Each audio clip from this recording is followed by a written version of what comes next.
Hi everybody, I'm Bree the Plant Lady, and today I am continuing my container evaluations. I think early August is really the ideal time to really look with critical eyes. And if you have containers that are really hard to keep watered, or you have plants that are underperforming, now is a really good time to go ahead and deconstruct, repot, transplant, basically set yourself up to not hate all of your pots for the remainder of the frost-free season. Now here in central North Carolina, that's actually really important because we're in August and likely these pots will still be growing all the way until November. Many of these were potted in May, they're root bound, and some of the plants are tired. So that again is why I'm making these videos, just to remind you that there's nothing wrong with going through with critical eyes, removing the plants that aren't bringing you joy, happiness, or fresh harvests. So let me turn the camera around to show you what I'm looking at. So here at Dennis's Bench at the Carolina Garden House, our Airbnb, I have a lot of containers here. These have all been potted since May. In fact, some of these were the earliest pots that I put together. And first of all, I want to shout out, I believe, to Ball. This coleus really is terrific. Now, I think it's meant for a pot. It's too small to go in the ground because all the other plants would overrun it. And I don't typically like coleus that flower, but I'm not so offended by these blooms, and I have noticed that bees and butterflies are actually gathering nectar from it. And in this pot, you can see this is a relatively small container. I also have a cherry type tomato. This is actually sold as a patio tomato from Walmart. And this has been one of the best performers for the season. Now, that sounds stupid because I like cherry tomatoes, don't get me wrong, but like, you need a lot of cherries to make a giant pot of sauce or a big bowl of salsa. But I've got to say, this one, you can see how clean the foliage is. It's consistently covered in fruits. It's still flowering despite it being really, really hot. So I'm really impressed with this. Now next to it, you can see this is a grafted heirloom. This is a San Marzano. And you can see it's got Psychospora. It's really suffered from blossom end rot, which is annoying because I've been keeping it really well watered. It does have a lot of fruit, and it looks like all the fruit that are remaining are clean. I actually see another ripe one in here. Let me go ahead and harvest. Oh yeah, that's good. No blossom end rot. And you can see I've got a huge stake here, and that is necessary because these tomatoes can grow just really, really tall, and if you don't secure them, they fall over and break. So, you know, you need to be conscientious of that. And overall, these pots do need to be watered every day, but I don't want to disturb them, mostly because of the staking. If I was to try and repot these, it would probably be a 3 or 4 person process to try and not rip them off the stake and to put them in bigger pots. It just doesn't seem very practical. So this is just a little corner that needs to be watered every day, no skipping. When I'm going out of town, I have to make sure there's people here to keep these pots watered. Otherwise, the plants will suffer. And right now, I think this combination looks really, really pretty, and I want to keep it that way. On the other side of Dennis's Bench, this planter has really filled out great. I love that soft yellow lantana. So do butterflies and bees and moths and hummingbirds.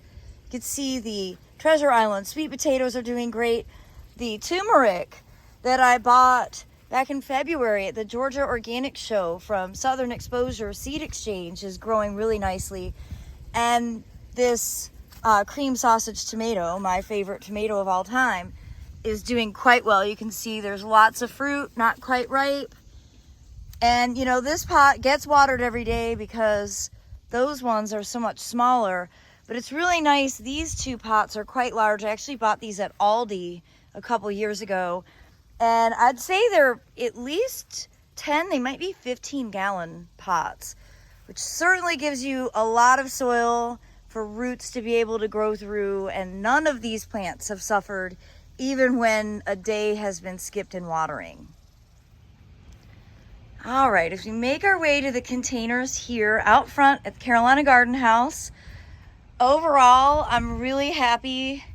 I hope that the Airbnb guests can enjoy sitting out here and drinking a cup of coffee or having cocktails in the evening when this is in full shade.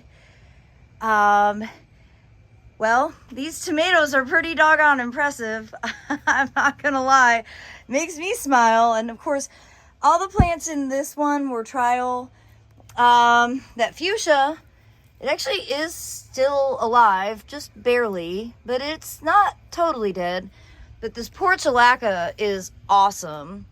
100% support that plant. And I've actually been really amazed at how consistent the geraniums have been. Over here, these peppers are doing really well. Uh-oh. What do I see there? Some insects. Always insects.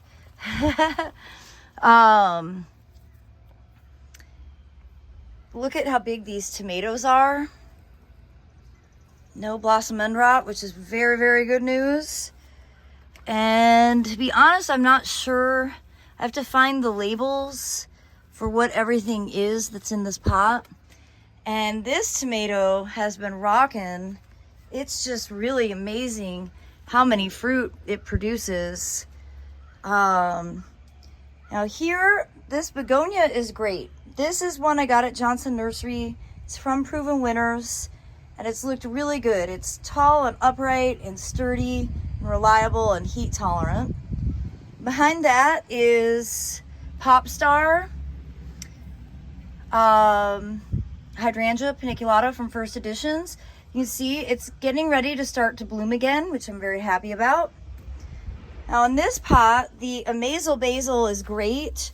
I did do a hard cut on this, and I'm going to need to do it again because it's starting to initiate flowers. Remember, the flowers will make the flavor of the leaves quite bitter. And this pepper is doing great. I love purple bell peppers, and these are definitely ready to be harvested. What I don't love about this pot is this dahlia.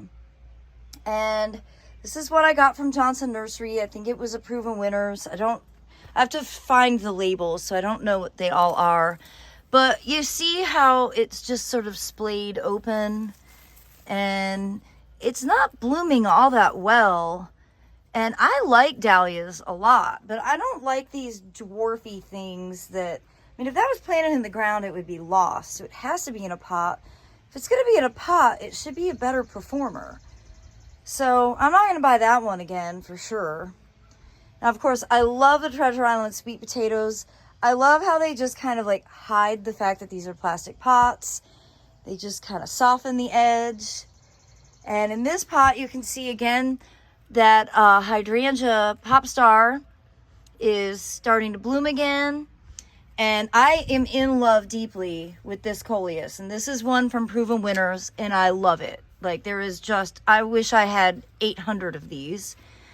And of course, the Agapanthus bloomed earlier when it was blooming when I bought it. And this is fairly normal. But I really like the old flower heads. I think they provide a lot of cool architecture.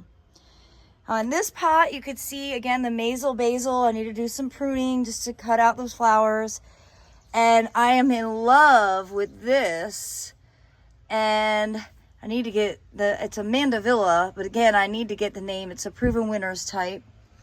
And again, that begonia there. And this is my only remaining Calibrachoa. And it doesn't look like it's going to be remaining for much longer. This is just what Calibrachoa and petunias do. We're too hot. I guess that's just it. We're too hot or we're too humid. I don't know. This is just, they don't perform well here. And I need to stop trying because it's just a waste. So I'm probably going to cut that out. I don't care. I think the pot otherwise will look great. That's the only plant that's ugly. And while I'm over here, I wanted to show you these rice pots. This is exactly why I grow rice. I think they look fantastic. They are lush and tropical. Soon they will start to flower and set seed. And you can see how nice and dense these were. These were the last pots that I seeded, and they are the best pots. So this is just an example as to why you should sow your rice seed late, well into June, when it's really, really hot. Your plants will look fabulous. Now, as I make my way down here, you can see this is a bit too much shade for tomatoes on this end, but the cream sausage are holding on and they are setting fruit. As we get to the sunnier section, they're denser, they have more fruit. These are doing, well enough. I think one of the reasons I love cream sausage, besides the fact that it's delicious, is that it's manageable size. Some other heirloom tomatoes are just so big and it's so much work, and cream sausage stays a size that I can manage. But it's these cream sausages that deserve the crown. Look at how many fruit there are. They are so happy and healthy. Look, the foliage doesn't have any spots. They're just in perfect condition. And these, of course, are planted directly in bags of soil cube. I'm telling you, it's the absolute easiest way to grow tomatoes. You can see I just converted, I need to do some weeding, but I converted some pallets to hide the soil cube bags, and well, these are the tomatoes I'm most proud of on both properties right here. I just think they are fabulous in every way. Now, as we come over here, these are pots of sweet potatoes. These are Treasure Island, and you see it's a nice mix of all 4 varieties, and I really like that color and texture combo. I think these look really dynamic and interesting, and it'll be really easy to harvest because at the end of the season, probably early to mid-November, all I'm gonna do is dump these pots out, and it'll just be like a little Easter egg hunt, pulling out the tubers that we can then eat on Thanksgiving. Well, I hope all of my container garden evaluations will serve as inspiration for you, and maybe start making some must grow lists for 2024. I'll make sure that I actually get these names before the end of the season. I just have to dig around. All the labels are in the pots. They're just sort of hard to find at this time of year. Well, as always, thanks so much for watching, and I'm wishing you the very best with all of your container gardens.